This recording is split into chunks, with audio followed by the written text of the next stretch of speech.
Maraming salamat uli sa ating anchorman, Sir Ponce Villa. Maraming salamat din sa ating pamunuan ng Radyo Latigo kay Sir Michael Paul George Morales. Sa mga taga-subaybay ng 103.7 Radyo Latigo. Maraming salamat sa istasyon na ito. Naging kasangkapan para maihatid sa publiko ang ginintuang programa ng Philippine Deuterium Divine Wealth Association Incorporated. Magandang tanghali sa mga taga-subaybay. Kumusta po kayong lahat? Narito na naman tayo sa ating programa nga pagsiwalat sa handog na benepisyo para sa mga Pilipino. Bago nga pala ako pumalaod sa paghatid ng magandang balita para sa inyo, ipakilala ko at pasasalamatan na rin ang PDDY Operation sa Region 12 sa pangunguna ni Regional Coordinator Mr. Artim Y. Rodrigo at sa kanyang buong team, mga nagiging Provincial Coordinator. Salamat kay Sir Ponce Villa, ang ating anchorman, isa sa na-assign na Provincial Coordinator. Isa pala itong license na KBP broadcaster, Sir. Asset ka ng association. Maraming salamat kay Mr. and Mrs. Priscilla and Sammy Acosta na naging Provincial Coordinator dito sa South Cotabato. Kay Ma'am Arsenio Barcelona, Provincial Coordinator ng Sultan Kudarat. At dito meron tayong gumagalaw din nga isang national organizer ng mga volunteer group nga si Eileen Barcelona dyan po sa Takurong Sultan Kudarat. Para magkipag-ugnayan sa kanila, tumatawag sa mga numero na nakapaskil, no? Mababasa niyo dyan. Dito na rin sa istasyon ng Radyo Latigo kay Sir Michael Paul George Morales. Pwede na rin kayong magipag-ugnayan sa kanya sa telepono nga 0997-243-0049. Uulitin ko ha, 0997-243-0049. Magpag-ugnayan lamang sa istasyon para makakuha kayo sa inyong mga membership card. Pag-usapan natin gaano ba ito kahalaga. Dito na rin, no, kay Ma'am Presi Acosta, nandyan po sa ating mga flyering, makikita ninyo ang kanyang numero. Magpag-ugnayan po, lalo na dito sa nasasakupan nga inabot ng frequency ng ating programa. Magpag-ugnayan kay Ma'am Presi, ito ang kanyang numero, 0981 097 1956. Uulitin ko, 0981 097 1956. Ganoon na rin kay Sir Artim, ito ang kanyang numero, 0906 066 0255. Ulitin ko, kay Sir Artim, 0906 066 0255. Magpag-ugnayan kayo, sila ang mga legit nga coordinator nga gumagalaw ngayon dito sa Region 12. Okay, narito na naman tayo sa ating 30 minutong programa, Philippine Deuterium Divine Wealth Association Incorporated. Programang handog na buwanang benepisyo at ito'y habang buhay. Sa kaalaman ng lahat, ito lamang ang programang makapagligtas, makapagwakas, at makaahon kayo sa kahirapan at ang gutom na nararamdaman sa mga Pilipino, wakasan po natin. Itong gutom ang pangunahing problema nga ating solusyonan. Ito kasi ang dahilan nga napariwara ang buhay ng isang Pilipino. Bakit po? Pag tayo ay nagugutom, hindi po maiiwasan, may kasabihan, kumapit sa patalim kasi nagugutom lamang. So, malaking problema ang gutom nga nararamdaman ng mga Pilipino. So, ito ang pangunahin nga solusyonan ng programa na Philippine Deuterium Divine Wealth Association Incorporated. Okay. Noong nakaraang linggo, tinalakay natin kung sino yung mga nakaparinig noon. Natalakay natin na itatayo sa Pilipinas ang isang malaking korporasyon na siyang magnenegosyo sa kayamanan ng bansa. Itong hydrogen gas na sa ibang termino tinatawag na deuterium. Sa ibang segment, ipapaliwanag ko sa inyo or maaari niyong sundan ang aking YouTube channel. I-research lamang ninyo PDDY Secretary. Sa YouTube channel, maintindihan ninyo ang dagdag pa nga mga eksplanasyon tungkol dito. Okay, balikan natin ang korporasyon nga magninegosyo ng ating hydrogen gas deuterium sa bansa na ang kita sa negosyong ito ng korporasyon na ito ipamahagi sa mga Pilipino sa pamamagitan ng benepisyo. Yun lamang may-ari. At ang target na gawin nating may-ari ay ang 70% na pobre o pigado sa buong Pilipinas. May katanungan, bakit 70% o 70% lamang ang ating gawing may-ari na magbenepisyo? Paano naman ang 30%? Okay, no? Itong ating bansang Pilipinas, kung meron tayong, halimbawa lang po, kasi nasa 120 million mahigit o kumulang na tayo. Halimbawa, 100 million. 70 million, pobre, pigado, yun lamang ating target na ililigtas kasi yun ang nangangailangan ng tulong. Itong 30% nga natitira, ang 20% nito, tinatawag na middle class, ay hitik na hitik sa kayamanan nito. May pera, may bahay, mayroon silang sasakyan, hindi po nangangailangan ng tulong. Hindi po kailangan.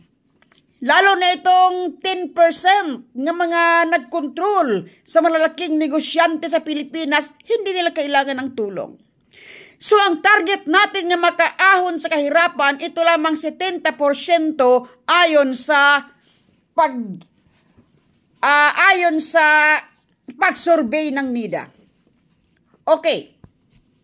So, talakay na rin natin ng ating association na sa unang hakbang pa lang tayo at tayo nagsimula noong February 15, 2022.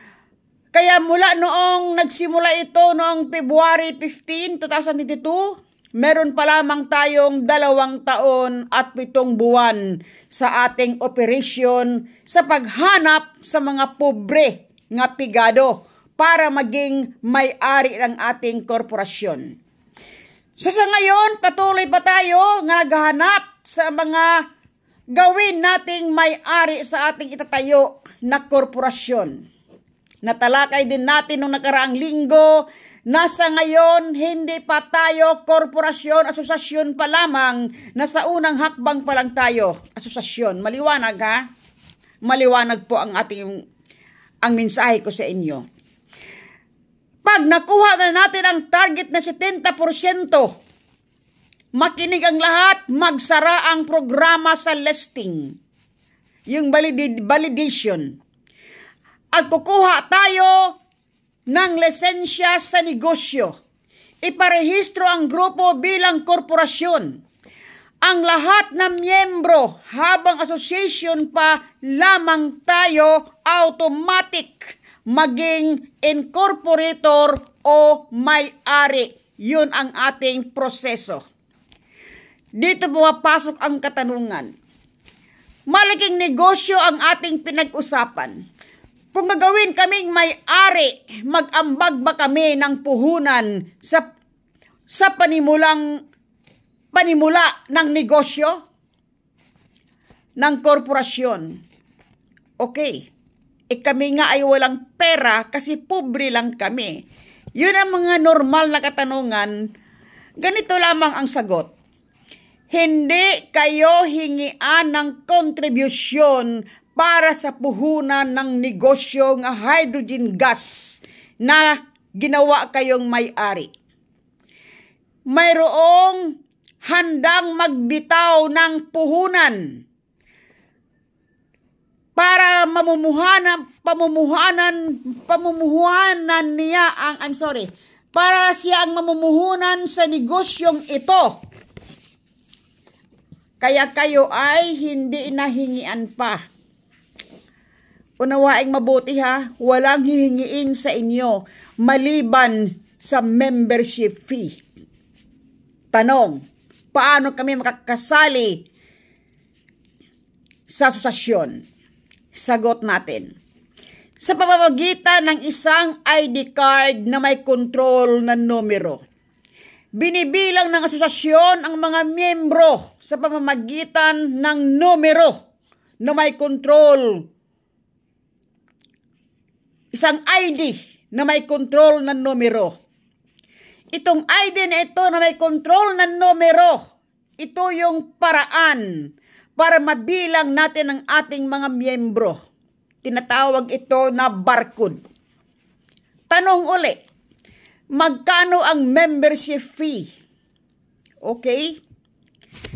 100 pesos ang membership fee. Very minimal po ito. Kayang-kaya ng isang ordinaryong tao. Kayang-kaya po kasi pangbili lang ito ng beer. Mas mahal pa nga yung beer eh. Pangbili lang ito ng saging, pangbili lang ito ng tinapay sa ngayon. Ang ID na ito ay hindi na kailangang i-renew. Isang beses lamang sa buong buhay mo, kukuha ka ng numero. Take note, bawal magdoble ang numero ng isang tao. Ang bawat isang tao, isang benepisyo. Kaya kailangan isa lamang ang kukunin ninyo na numero. Isang ID lang po ha. Bawal magdoble. Malalaman yan ng computer. Kaya wala po dapat nga mandaya. Kasi kung dalawa ang numero mo, aba, baka ikaw ay mawawala sa computer, mag-highlight po ang computer. So, stricto ang ating database system, kailangan isa lang, bawat isang tao, isang ID lamang. Bawat isang numero, ito ha, tandaang mabuti at unawain, bawat isang numero, isang benepisyo. Kaya bawat miyembro ng pamilya, ikuha mo na ng numero. Pati mga bata na bagong panganak, basta may pangalan na, ikuha na po siya ng numero. Lalaki yun eh. Pamana mo na sa kanya ang benepisyo na handog ng PDDY. Okay. Sino-sino naman ang pwedeng sumali? Okay. Istrikto. Kailangan Pilipino lamang siya. Natural born Pilipino. Kailangan dugong Pilipino. Dito pinanganak sa Pilipinas pero wala namang dugong Pilipino. Bawal po. Ipa-DNA natin. Pag nalamang walang dugong Pilipino, alisin po natin kasi para sa Pilipino lamang ang programa na ito. May tanong din. Paano naman yung aking manugang, ang asawa ay, ang aking anak, no? Manugang ko Amerikano, ang aking anak nagkapag-asawa ng Amerikano. Ito ang sagot. Bawal sumali ang Amerikano. Yun lamang anak mo at yung mga apo mo. Anak ng Amerikano, pero anak mo rin, apo mo rin, may dugong Pilipino. Dugong Pilipino ang ating kailangan. Basta may patak ng dugong Pilipino, kahit 1% na lang po siya, gahiblang dugong Pilipino, pwede. Okay. Question ulit. American citizen ang anak ko. doon ninirahan sa Amerika. Okay, hindi natin pinag-usapan dito ang citizenship.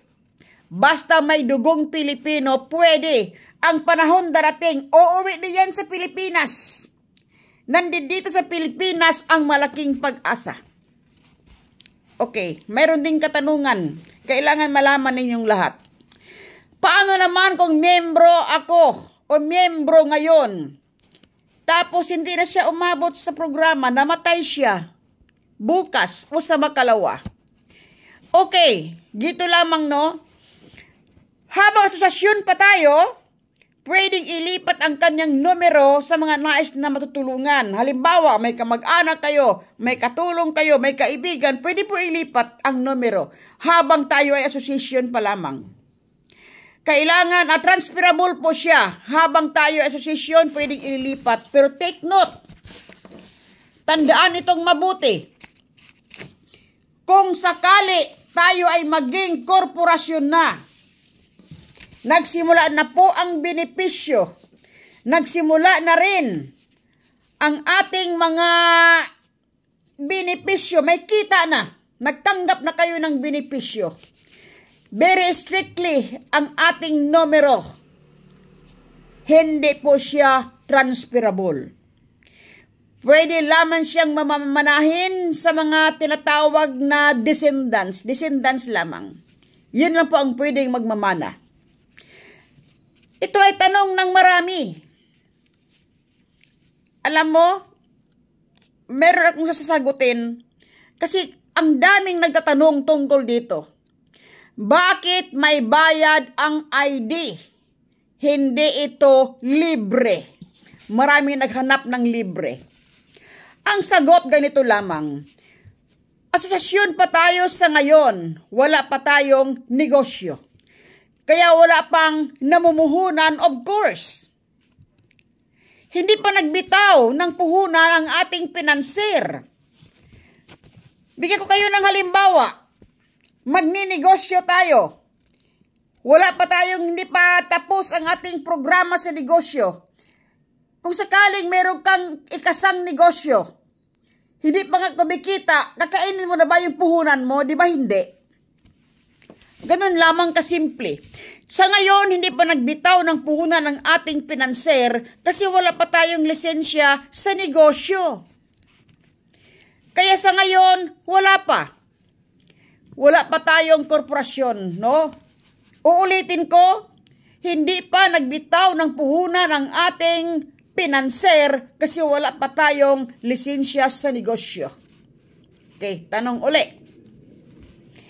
May bayad na 100 pesos ang ID. Lilinawin natin saan dinadala ang 100 pesos.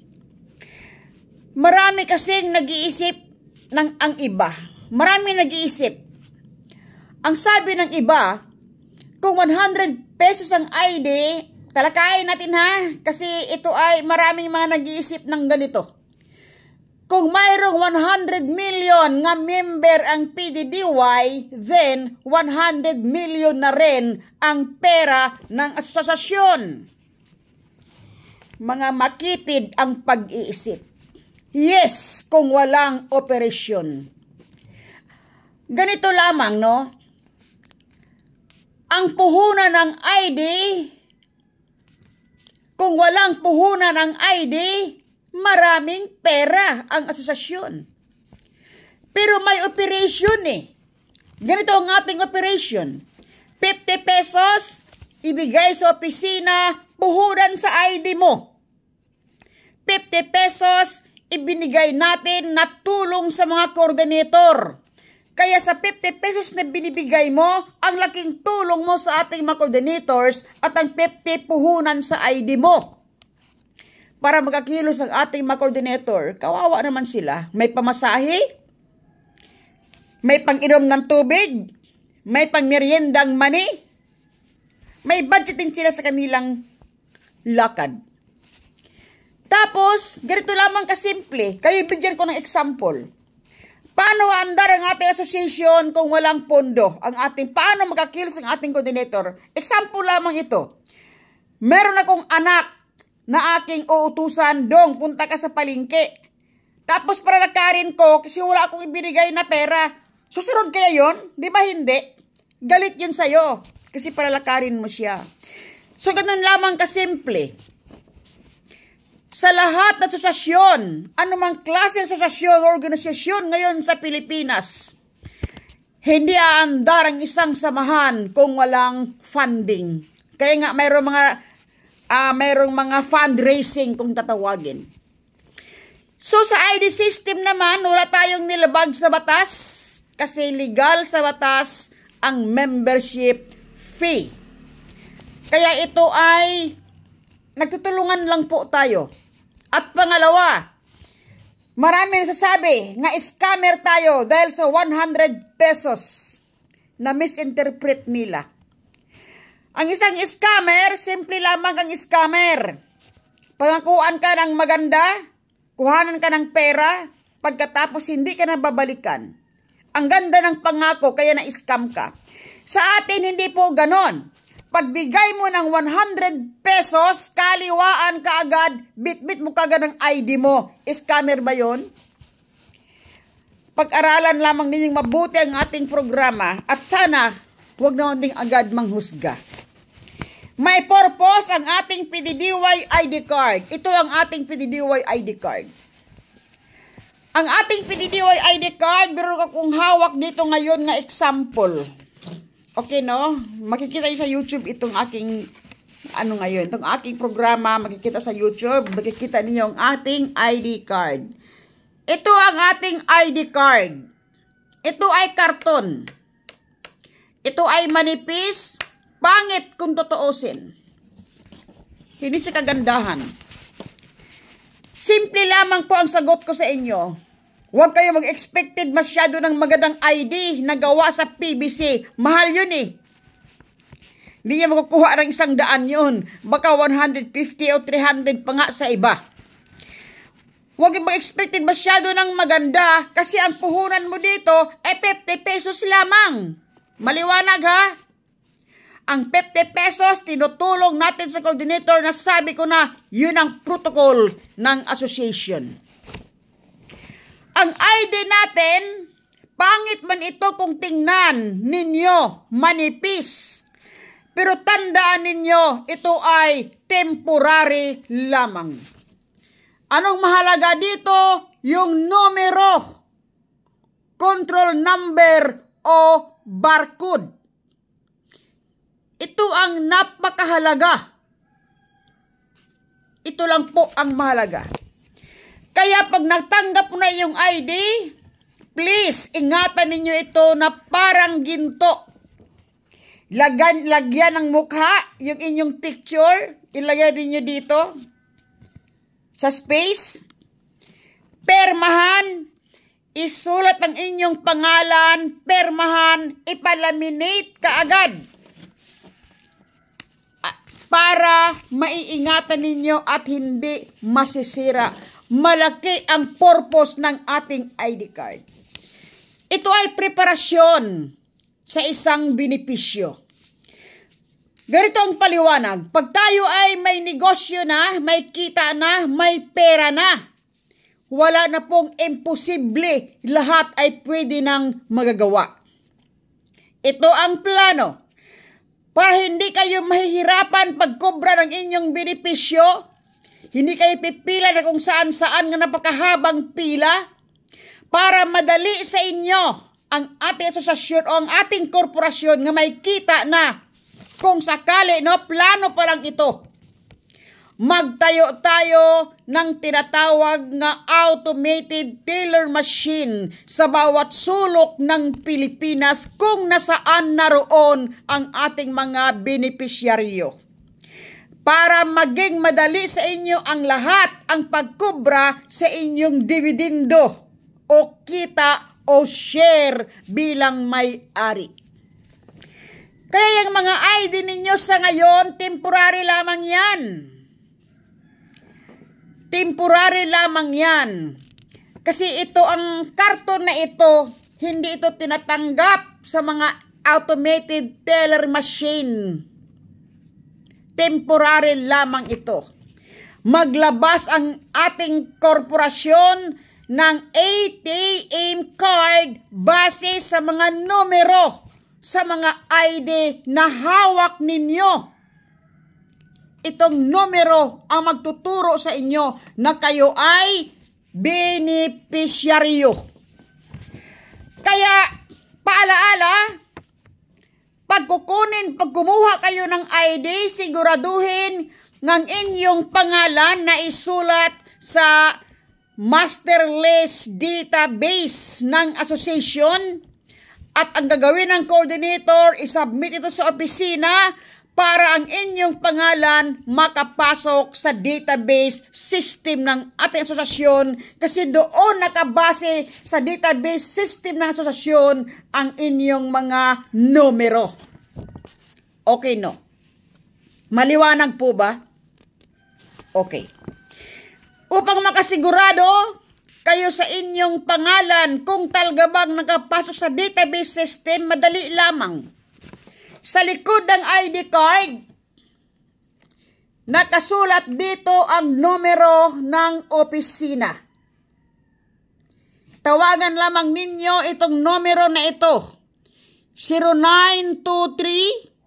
0923-805-9335, 0966-408-7424, at mayroon tayong email address pddy23@gmail.com. Pwede kayong mag-verify. Kasi sa totoo lang, maraming mga coordinator na hindi nag-remit ng mga pangalan sa opisina kasi nagagamit nila yung pera. Kaya kailangan mag-verify kayo once na kayo ay nakakakuha na ng mga ID card. So, ito yung magandang balita ko sa inyo. Ito yung programa nga makapag-ahon sa kahirapan ng Pilipinas. Wala na pong iba. Kayo ay bigyan ko ng clue kung gaano kayo kayaman. Sa susunod na linggo, pag-usapan natin kung gaano kayo kayaman. Sa ngayon, sasabihin ko sa inyo, ang panahon darating, walang pobreng Pilipino. Actually, kaya ninyo nga mag-almusal sa Pilipinas, magtanghalian sa Japan. Joke lamang yan, pero totoo nga joke. Kaya ninyo nga magliwaliw sa buong mundo, buwan-buwan, kung gaano kayaman ang mga Arabo, mas mayaman pa kayong mga Pilipino pag natupad ang proyekto na ito. Sa susunod, pag-usapan natin kung gaano kalaki ang ating kayamanan, gaano kalaki ang inyong tatanggapin nga benepisyo, at sa anong paraan at bakit. Maraming mga katanungan nga itong sasagutin sa susunod na linggo. Tutok lamang kayo sa ating programa sa Radyo Latigo. Uli si Ate Dina, maraming salamat.